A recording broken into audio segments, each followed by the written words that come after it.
You are listening to the Nightline Sports Network, brought to you by Travis Dever and the Dever team, 386-690-1636. Welcome to the AAC Report, only on the Nightline Sports Network. I'm Jeff Allen. Thanks so much for listening. Coming up, we'll check in on the Houston Cougars. Sam and Dustin from the Scott Holman Podcast will be here to do just that. They are standing by in the virtual green room and will join us in just a few moments. So before we get to those gentlemen, let's take a look at the standings in men's basketball. Wichita State has taken over first place by virtue of their victory over Houston. They are 9-2 in conference, 13-4 overall. The Cougars now in second place, 12-3 in conference, 18-3 overall. Memphis at 8-3 in third place, 12-6 overall. And SMU holding down the fourth spot, 7-4 in conference, 11-4 overall. And the player of the week last week was Tyson Etienne of Wichita State. The freshman of the week was Isaiah Adams of UCF. The week prior, when we were off, the player of the week was Kendrick Davis of SMU. And the freshman of the week, Jeremiah Williams, the guard from Temple. Back to check in with the Cougs on the court. Next, when the AAC report continues right after this.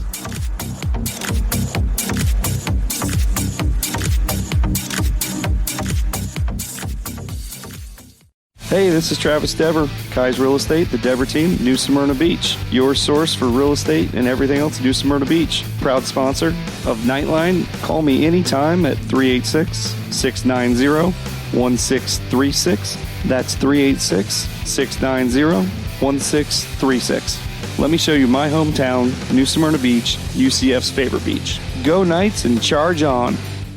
An auto accident can change your life forever. At Chad Barr Law, we are raising the bar on what to expect from your personal injury attorney. Hi, I'm Chad Barr, and I want you to know that our entire team is dedicated to providing you with the representation you deserve in your greatest time of need. If you or a loved one have been injured in an auto accident, call 407-599-9036 for a free consultation or visit chadbarlaw.com. At Chad Barr Law, our clients come to us in need and leave as family. Offices, Altamont Springs. Looking for more out of your Porsche? Look no further than Flat6Motorsports.com. They have the widest selection of aftermarket Porsche parts anywhere in the world. With over 85 product lines and in-depth expertise, Flat6Motorsports.com is your one-stop shop for any Porsche performance needs. Whether you're shopping for intakes, exhausts, suspension, or tuning, they have you covered. Flat6Motorsports.com is the premier Porsche aftermarket specialist. Check them out at Flat6Motorsports.com. All right, time now to check in on the Houston Cougars. And normally we have both Sam and Dustin from the Scott Holman Podcast, but Dustin not able to make it tonight, but Sam Rassenfoss is here. And Sam, you got to do both leading the rebounding and the scoring on this show. I think I'm ready for this moment. Obviously, Dustin's the distributor, the point guard, but I will try and ably fill in the role of two podcasters here. And always great to talk with you, Jeff. Yeah, it's great to have you on board once again. So let's talk about the Cougars men's basketball team. And, they're having another terrific season, obviously, but they've been overtaken for first place by Wichita State by virtue of that loss to them last week. This has been an interesting, but they did bounce back with a big win over Cincinnati this past weekend. So what's been your overall take on their season so far? It's been a good season. I think there's been a little bit of adversity. I mean, I think you kind of bake in some adversity. This is far from the normal college basketball season. And, what U of H is dealing with is abnormal, but I would say, what everyone's dealing with is abnormal. But you did lose Caleb Mills, the AAC preseason player of the year. He really never got in a rhythm this year, missed the early part of the season off and on with injuries. He comes back for a couple games and then leaves the program. I think we got our one glimpse of, vintage Caleb Mills this year in that UCF game in Orlando earlier this year, but a couple games later, he's no longer with the program. And, forced guys like Quentin Grimes and Marcus Sass are guys who I think we came into the season with good expectations of to really carry the mantle, to, be the scoring load, offensively. And I think The guy I think we were most surprised by, but also really impressed by, is Justin Gorham. Like, Justin Gorham last year was a solid role player. He was a guy who gave you a 3 occasionally off the bench, fill in kind of as your backup 4. But, my honest expectations of Justin Gorham as a starter would, just be solid. Don't be a major drop off from Fabian White, who was your starter last year and until 2 games ago, missing time due to an ACL tear. And he ended up becoming, one of the better individual rebounders, I think, in program history. Certainly one of the best 1 or 2 guys since Kelvin Sampson came here.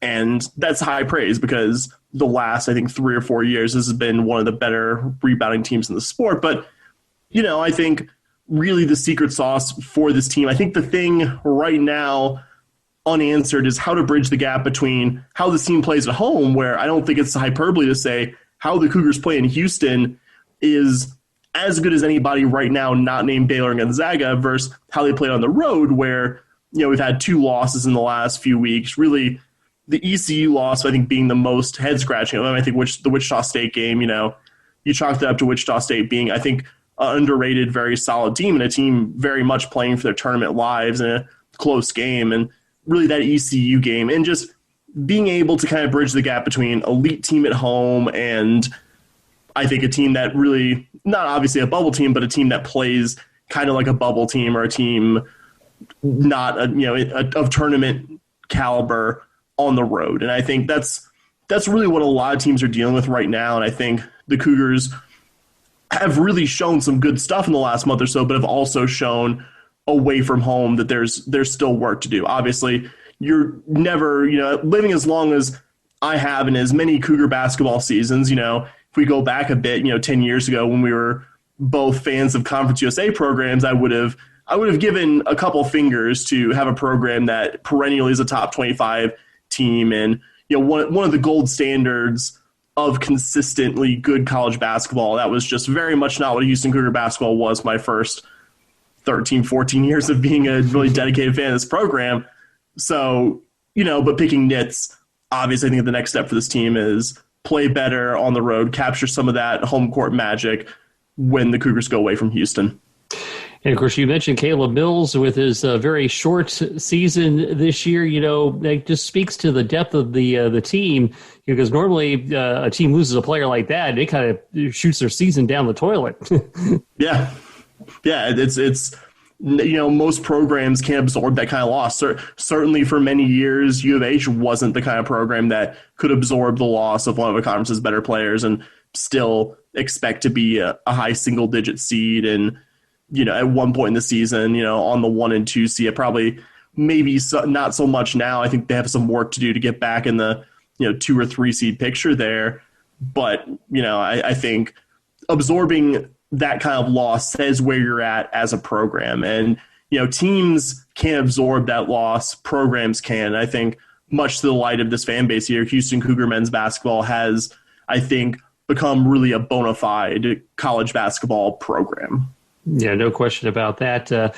You brought up the ECU loss, and that was definitely one of those things that certainly is an aberration on the season. And I think, I was watching your Twitter feed on that, and, you got to give, East Carolina credit. They played a whale of a game, and Jalen Gardner is certainly a top flight player. But how disappointing was it to lose to a team that they should easily beat? Disappointing for sure. I think, and really it's still to this day, I think it was more just, it's surreal to me. I mean, you look at the Cougars' 3 losses here, 2 of them are Tulsa and Wichita State. I think Tulsa maybe looks a little more puzzling now because the Golden Hurricane haven't exactly finished the season strong, but I would say at least for December and most of January, they were a pretty solid team, and the Cougars lost by 1 to them at their place. I think that's not super bizarre. The Tulsa game was a 5-point loss. That was probably even closer than that. Wichita State was a 5-point loss. That was probably on the balance even closer than that. But, I say that was a 9-point final margin in the ECU game. And I think, honestly, 9 points doesn't do it justice to how decisive that second half was. And I think if you had told me going into that game, ECU is going to win this game, Sam, how do you think it's going to happen? I would say, okay, well, the Cougars just went ice cold, just couldn't get anything going offensively, which at times this year, maybe not for an entire 40 minutes, but we've seen the Cougars really go flat. I think the UCF game in Orlando, a good chunk of the first 20 minutes of that one, the Cougars really couldn't get out of their own way offensively. And I figured, okay, well, maybe 40 minutes of that, but it was 40 minutes, the Pirates just shooting the Cougars' lights out. The Cougars came into that game in Greenville as the Ken Pom #1 adjusted defensive efficiency team in the country and proceeded to give up 82 points to a team that I don't think before or since then has broken 65 points in conference. So I think you kind of chalk it up to one of those things in college sports. Just sometimes you get bizarre results. Sometimes I think one of the games that really sticks out to me from the last 10 years, I don't know why this one does, but right after TCU came into the Big 12, they were horrendous at basketball, capital H, horrendous. And I think they beat Kansas on one of Bill Self's better teams in Fort Worth. And it was just, how does Kansas lose to a TCU team that's 3-15 or whatever they were at the time? It just sports. It happens sometimes. And I really don't think until my dying day I will really not even so much understand that ECU won, because ECU, I think, even as a bottom rung American team this year, is still better than the ECU teams of years past. But how it happened, I think, still confounds me to this day. I don't know if I'll have a better explanation for it 5 years from now as I do today. And I think the other thing that we probably would not have counted on was all of a sudden, Wichita State is, on top of the conference for the time being. And Isaac Brown's done a great job taking over that situation, which could have been just a huge disaster. And he's turned it into a great season. One of the things I kind of look at, what really good teams do is they handle adversity. And certainly this season has been adversity for everybody with postponements and schedule hiccups, things like that. Just another testimony to the great leadership that Kelvin Sampson gives them.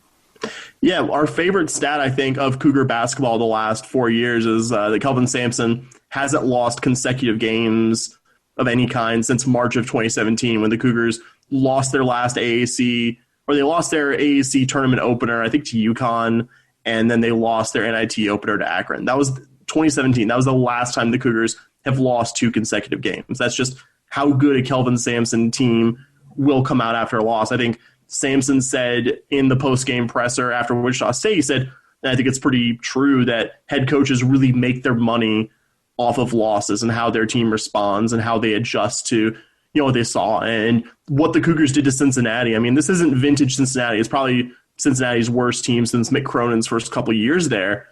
But it's a Cincinnati team that had been competitive in every AAC game to that point. I think their worst loss in AAC play had been by 6 to Wichita, and the Cougars beat them by 38 and completely controlled and dominated the game from about the 10-minute mark of the first half to the end in a way that Cincy really hadn't had done to them this year. And I think, kind of like I was talking about earlier, with being a top 3 or 4 team at home and a bubble team on the road, you saw just how much of a juggernaut, how much of a just wheat thresher this team can be when everything is clicking. And just a great response, I think, on Sunday. And I don't know if there are very many better in the sport than Kelvin Sampson adjusting the not very oftentimes at this point that his team loses. I think it's been under 20 losses since the start of the 2017-2018 season. Just hasn't made a habit of losing, and certainly hasn't made a habit of losing 2 times in a row.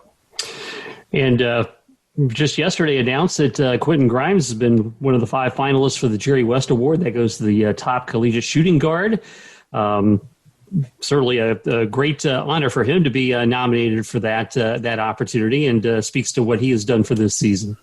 It's Quentin Grimes, I think, is a great story. He had a kind of rough freshman year at Kansas. I think he was asked to do more than he could do. I think he didn't have the greatest supporting cast around him, but I think we'll put it on Grimes. He just wasn't that great his freshman season. And I think Sampson talked about it a lot, especially last year. He came in with his confidence really not in a great place. I mean, you go from, in his case, being a 5-star, by every publication, the top high school player in Texas, every program in the country wanting you to, Kansas telling you we basically don't have a spot for you after you kind of tried to see what the pro situation was for you. And he really had to work. I mean, he came off the bench a few times last year when he had great moments at the start. I think one of my fondest memories of him was just him shooting the lights out of Rice in a game where the Cougars were desperately clinging on and, avoiding, I think, a quadrant 4 loss. I mean, it didn't end up coming to anything because obviously last year's tournament was canceled, but, Quentin Grimes may have on a couple occasions last year saved the Cougars tournament hopes. And, it's not, if Quentin Grimes was consistently as good as Quentin Grimes could be, every single game, I think he'd be a top 10 lottery pick right now. I don't know if he's there yet, but he's been so much more consistent this year. He's a guy who can score in a lot of different ways. He's an incredibly intelligent player, a guy who kind of understands passing lanes, a guy who's not going to be out-athleted by really any guard, he goes against. And not the most efficient guy, but a guy who can just score in so many different ways. A very tough player, a good leader, a guy who can also be a distributor when asked to be. And I think there have been a lot of great developmental stories, for Kelvin Sampson since he's taken over this program. A lot of guys who have gotten dramatically better from, where they were when they came in to where they were when they left, Houston Cougar men's basketball. Guys who were playing professional basketball, mostly overseas at this point, but guys who were playing professional basketball who probably, weren't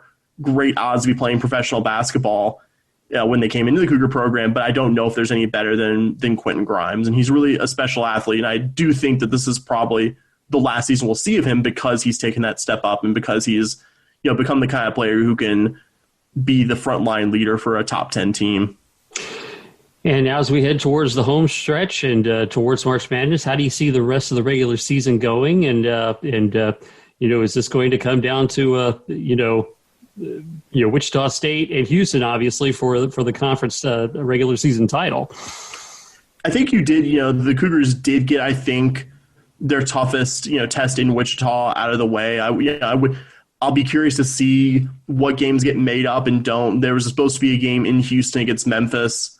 And I know previously when Cincy had to cancel their game against Houston, they ended up turning the Cincy game at Cincy into a Houston home game. So I'll be curious to see if they still make the Cougars go to Memphis after Memphis had to cancel their previously scheduled game because of COVID. So that changes a lot because I do think the Tigers are playing better basketball. They're not a very consistent team, but I think kind of the same way Wichita State does, but magnified. Memphis has a lot of athleticism. I think that does at times give the Cougars trouble, athleticism and length. I think the reason why you saw Wichita State 2 times this year, play the Cougars as competitive as anyone has played them at the Fertitta Center and then beat them in Wichita is because Wichita can throw 4 guys out there on the floor who are 6'5" or taller, and that kind of negates Quentin Grimes, Deke Giroux, Justin Gorham, the Cougars' size and toughness. I think Wichita can match the size, and I think also certainly at their place match the toughness. And yeah, I think that's going to be a big one. If the Cougars can take down Memphis at Memphis, I think that's a nice sign that the team has turned a corner and can, I think, maybe raise that level of play away from home and make me a bit more confident what this team can do in the tournament. But yeah, I think it's going to be a real close one down the stretch. Again, with COVID, what games do and don't get played, it's pretty variable. I know Wichita State right now is in kind of a tough spot because they want to get games in. They want to get their resume as tournament strong as possible because they're on that bubble right now. And I think they just lost a game against Memphis. Just a lot of uncertainty, more uncertainty this year than any year that you and I have followed sports. But I'm so confident in this team. Toughness and rebounding and defense all travel, and the Cougars have a lot of that. And I think just given what we've seen from this team in tournament settings, 3 years ago, obviously the heartbreaking finish against Michigan, but we saw how good that Michigan team was. If the Cougars get past that Michigan team, I'm not going to say it was a Final Four team, but it's also not like an absolute insane, thing to say that if that Cougar team had gotten past Michigan, that could have been clear sailing to very deep in the tournament. And then, going out in a very close game to Kentucky in the Sweet 16 2 seasons ago. And I don't know if last year's team was a second weekend team, but they were a bona fide tournament team. And I think they've played good basketball in the big tournament in March. And even though we've seen this team look a little shakier on the road, I certainly wouldn't be one to pick against Kelvin Sampson and his teams in March. And speaking of March, so what are the expectations like for the fan base? This team has obviously been the top of college basketball all season long, and they've progressively, raised their stock each year. Is anything less than a Final Four or an Elite Eight a disappointment? No, I don't think so. I think people have long enough memories in the program. And, you're going to always find some people who have, like, I think, retrograde or, kind of less respectable, at least in my opinion, takes about, the direction of the program. But I think everyone, even though, trust me, I was in many an empty Hofheinz Pavilion for many years. I saw how many people actually showed up and watched the team, but there was a general awareness of the fan base that this program really wasn't relevant. This program really wasn't doing things for the most part. I think Tom Penders did an admirable job when he was here prior to Kelvin Sampson getting here. And so I think there'll be some disappointment if this ends up being a first weekend team. But, I think there's enough of an appreciation at this point in the fan base that this is a team that's safely in the field. There's not many teams out there every year that can say you're safely in the field. And there's a long enough memory of a near 2-decade stretch of, maybe a couple tournaments and not doing much in those tournaments, period. So that a season like this one, even if it's mildly disappointing, I don't think anyone's going to be coming for Kelvin Sampson. So I think he is on the coolest seat I've ever seen a coach be on in my decade and a half now at this point, following Houston Cougar athletics. Certainly in terms of like the big revenue sports, there might be some disappointment, but nobody's going to say, we really need to evaluate Kelvin Sampson if the team loses in the round of 32 or something like that. And what kind of impact do you think, the fact that the tournament will be bubbleized, so to speak, in the state of Indiana, do you think that'll have any impact or bearing? Does it give them any particular advantages they may not have had? What do you think? No. I think it's almost kind of opponent dependent. Like, I'd be curious, who the Cougars end up getting in, the one or multiple games. I think the team has done in terms of getting games in, I think the team had a COVID pause. I want to say it was like mid to late December, but really in terms of missed games, the team hasn't missed that many games. I don't foresee that really being a problem. Obviously, I don't think Houston Cougar basketball has solved the novel coronavirus. I wouldn't go that far in that, but I think being able to get games in won't be a problem. I think the team has traveled a fair amount. I think being an AAC team of any kind, it's not a regionalized schedule. Like, you have to go, from Texas to Florida, or if you're a Florida school, from Florida to Philadelphia. So, you're used to traveling, you're used to long road trips in this kind of weird year. So I think the Cougars, and really any AAC team, playing in kind of a weird environment far away from home, I don't think will be too difficult for those guys. And, let's talk about the women's basketball team for just a moment. A lot of good stuff going on there as well. Of course, the conference landscape changed quite a bit with UConn going back to the Big East after the Huskies pretty much went undefeated throughout their entire life in the American. So now it's truly up for grabs. South Florida, UCF are having great seasons, and Houston is right there as well, 10-4 in conference, 13-5 overall. Tell me a little bit more about this Lady Cougars basketball team. I'm really happy for Ron Huey, the head coach, first and foremost. He's a really, really personable guy, a guy who's a really good representative of the program, and a guy who took on a really tough situation when he got here in 2014. The program had gone to an NCAA tournament, I think, about 4 years prior, but had really fallen on hard times. I believe, the last couple of years in Conference USA was the absolute worst team in Conference USA, and then jumped up to a slightly better conference and bringing in a new coach. It was just a really tough situation. It was basically, everyone was giving the guy at least 4 or 5 years to get the team competitive. By year 4, they were competitive. They went to the WNIT back-to-back years.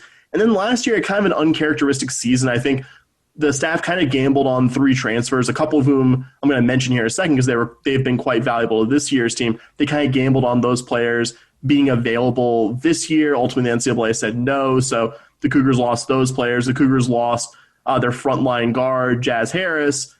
She got kicked off the team. So they were playing with about half a roster last year. The results got worse than the 2 prior years, and this was, I don't want to say a make or break season, but I think if the Cougars had a similar season this year to last year, I think people would start asking questions. Like, everyone who meets and knows of Ron Huey likes Ron Huey, but at a certain point, you got to produce results. And they brought in a lot of new players. The group of transfers I just mentioned, 2 of them in particular, Britt Onyeje, who actually redshirted at UCF and sat out last year, has been great. She's been a sharpshooter. She has given the Cougars a perimeter presence that I don't think they consistently have had. They've had it in stretches, but not as consistently the last few years. She's given them that. Diamond Gladney, your top returning scorer from last year, very tough, undersized slashing guard, and just the players on the roster have gotten better. I think, I talked about Kelvin Sampson and hit all the developmental stories, a few years ago, and I don't know if the track record was there before the season, but every returning player has gotten dramatically better. The Cougars really have dominated outside of the Florida schools, and Tulane, who the Cougars split with this year. The Cougars have really dominated the schedule, and that's not something we're used to. I think we've had some decent teams under this coach, but it was always, the team's looking pretty decent, and they would take a loss on the road that you just can't take.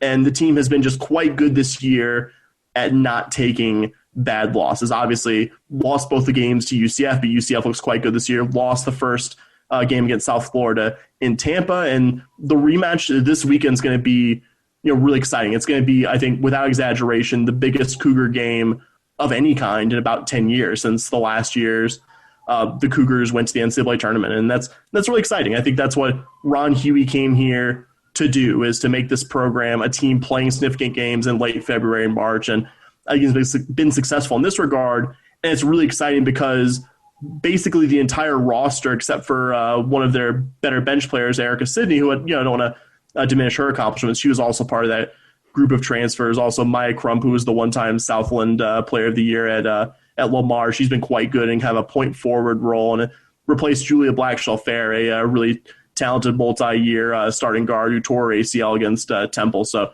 it's very exciting for this program to be playing significant games in March. And, the few years that this century that Houston Cougar basketball has had a legitimate NCAA tournament caliber team have also fallen on years where the men's program has been just awful. I want to say the last women's tournament team at Houston came in the first year of James Dickey, which I would say was the absolute low point of Cougar basketball this century. So it would be quite exciting to have two legitimate NCAA tournament teams on Colon Boulevard.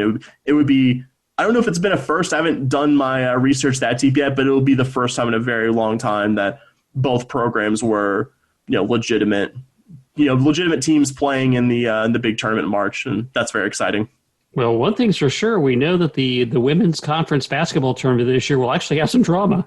Yeah. And Ron Huey has been very clear that he liked playing UConn because he liked to show these players, hey, this is the gold standard. And he's very much of a, if you want to be the best, you have to challenge yourself against the best. I wouldn't be surprised at all if Houston ends up playing UConn in non-conference in the last couple of years, and he has publicly said he wants to keep playing UConn as much as logistics allow. So, but it's kind of nice to have the elephant in the room of, okay, well, we know who's going to win the conference regular season and conference tournament. So, all right, we're playing for second, third, and fourth, even if not having, one of the gold standard blue blood programs in the sport makes you a little bit worse. I think it's a little more fun to, actually mix it up and say, well, USF might be the best team for the balance of the season, but UCF is quite good this year. Houston's good, and so other programs have had good seasons here and there. A little more parity, I think, makes it a more interesting sport, even if you do lose, an iconic program like UConn women's basketball. Yeah, well, of course, that's really about the only thing we lost from the American was the UConn women's basketball, right? Yeah, UConn baseball is pretty solid too. But other than that, I didn't have any tears saying goodbye to that school from our conference. No question. All right. Well, Sam Rassenfoss, of course, from the Scott Holman Podcast, please plug your content.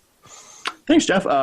We do weekly episodes. We did miss last week with the mini Texas ice apocalypse that we went through in the Lone Star State, but come every week on every podcast platform, Apple Podcasts, Spotify, Google, all those places get us there. We always talk Houston Cougars, really every sport that's in season we're talking it. And, kind of the weird COVID compressed schedule has led to us talking about 9 to 11 sports per week, but always talking AAC as well. You can find us on Twitter at SHPAWD. Cast, our most active social media platform. That's Scott and Holman Podcast. You can find us wherever you get podcasts. We'd really appreciate you giving us a subscription, even if you only listen every so often. Even that little subscribe really does help us out. I know everyone who like hears any kind of podcast or talk ever hears them say it, but I promise it's true. I promise it's not some kind of, thing I'm making up here. Your subscription, even if you're an only occasional listener, really does help all of us out. Absolutely. And of course, great job doing double duty. And give our best to Dustin as well. And Sam, absolutely. As always, we appreciate it. Thanks, Jeff. Always great to come on. And turning now to women's hoops, well, South Florida still leads the conference at 11-0, 14-1 overall. And UCF right on their heels at 10-1, 12-2 overall, as those two look on a collision course for a pair of games at the end of the season to decide all the regular season marbles. Houston having a terrific season as well, 10-4 in conference, 13-5 in overall. Tulane in fourth at 11-6 in conference. It's 15-7 overall. The player of the week last week was Diamond Gladney of Houston. The freshman of the week, Jerkayla Jordan from Tulane, for the sixth time she grabbed that award. And the players of the week before, when we were off, Brittany Smith of UCF and the freshman Layla Blair. And we are back to check more news and notes. The spring sports are ramping up. We'll get to all that and more right after this on the AAC Report.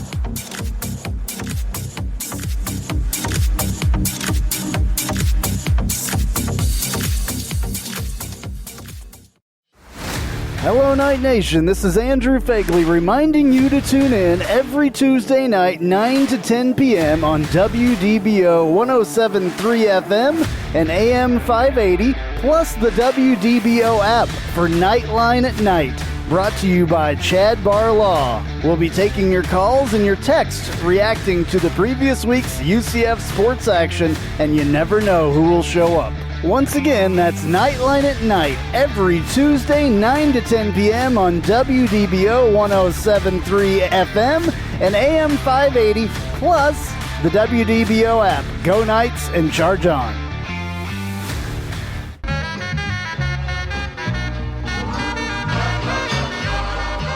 Welcome. This is a promo for the Take a Left at Albuquerque podcast, new to the Nightline Sports Network. You should listen to it. I say things like this. We need to stop blaming Jerry because we would do the exact same thing if we owned the Dallas freaking Cowboys. Do you know how much fun it is to own the Dallas Cowboys? My guests will say things sometimes like this. It's the Lord of the Flies thing that happens when they don't understand that things are wrong, spoiler alert, until Piggy dies.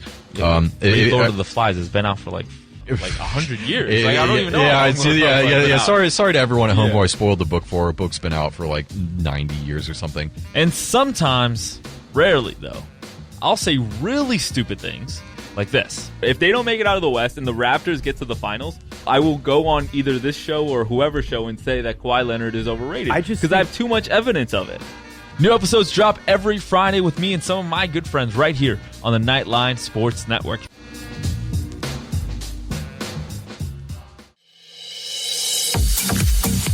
As we mentioned, sports all abound.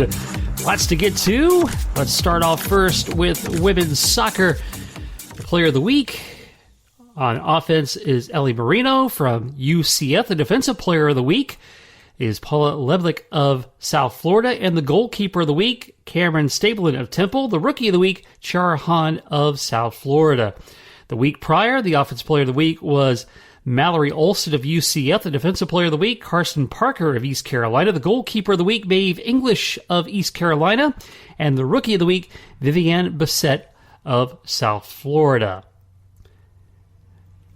On the men's side, the offensive player of the week is Luke Kelly, sophomore from Memphis. The defensive player of the week, Avian Flanagan from South Florida. The goalkeeper of the week, his teammate, Kazuna Takasi. And the rookie of the week, Oscar Rosano, also from the South Florida Bulls. The week prior, the offensive player of the week was Papa Ndoye of SMU. The defensive player of the week, Anderson Rosa of UCF. And the goalkeeper of the week, Yannick Odell of UCF. Let's go to the Diamond. First in softball, the player of the week, Jasmine Esperanza of UCF. The pitchers of the week, we have co-winners here, Georgina Corrick of South Florida and Aaliyah White of UCF, who became the all-time Knights wins leader, getting her 81st career win. The week prior, our player of the week was Bailey Ledvinia of East Carolina, and the pitcher of the week, Haley Hudson from Houston. Baseball underway, got their season started. The week 1 winners of the honors. Player of the week is Steven Rivas Jr. of Houston, and the pitcher of the week, his teammate, Junior Robert Gasser. Turning to volleyball, the offensive player of the week, Abby Jackson from Houston. The defensive player of the week, Cece Clausen of South Florida. The week prior was Adria Oliver of Cincinnati. As the offensive player of the week and the defensive player of the week, Rachel Tullis of Houston. Golf, the women's golf player of the week, Karen Fredgaard of Houston. Second time she's taken that honor this season. And the week prior, Lily Thomas from Tulsa guarded that award. And on the men's side, the golf player of the week was Ty Gingrich of Cincinnati. And one last note, the 2021 American Athletic Conference Swimming and Diving Championships are set for this weekend, February 25th through the 27th, at the Robson and Lindley Aquatic Center, Bar McMillan Natatorium in Dallas. SMU will serve as the host institution for the championship meet for the second time, along with the 2018 Conference Championships. Live coverage of the American Swim and Dive Championships will be available on ESPN Plus all 3 days, with preliminary competition beginning each day at 11 a.m. Eastern Time. Finals Thursday and Friday will start at 7 p.m. Eastern Time, and Championship Saturday is slated at 6 p.m. Eastern Time. That's going to wrap it up for this week's show. As always, please follow me on Twitter at JeffAllen_88, and you can follow all of our Nightline Sports Network programming at UCF_Nightline. This has been the AAC Report, only on the Nightline Sports Network. I'm Jeff Allen. Thanks for listening.